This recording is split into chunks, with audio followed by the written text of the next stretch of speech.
moving right into the latter stages of the bean development, and we're into pod setting. This past weekend we had about an inch of rain right here on this farm. Some of my other farms had about a ½ inch, but I also had some farms that only had 1/10 of an inch to less than that, basically nothing.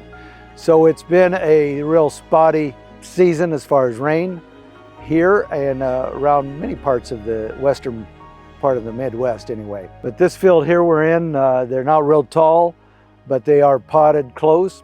We're just about through the flowering stage, and so we're in pod setting and moving quite a lot right along. We have a lot of pods that looks like they could have 3 beans here, and you know, some of them that could develop into 3 beans per pod, and that will be a good thing. So it's important. This rainfall in August is always important for soybeans. They don't call for a lot of rain for another week, and so those bean fields that missed out on this last rain, they're going to be probably suffering a little. Also, the heat we had last weekend was extreme. We were up to 100 degrees, but it was pretty brutal. It was really hot, and you could see the crop suffering. We started out this week in the upper 80s, which is good. We backed off a little, cool in the mornings, so that's always a good thing. But now we're moving back, we're pushing back up into the 90s, mid to low 90s. Still not up to 100, and so we don't want to get up in that area again.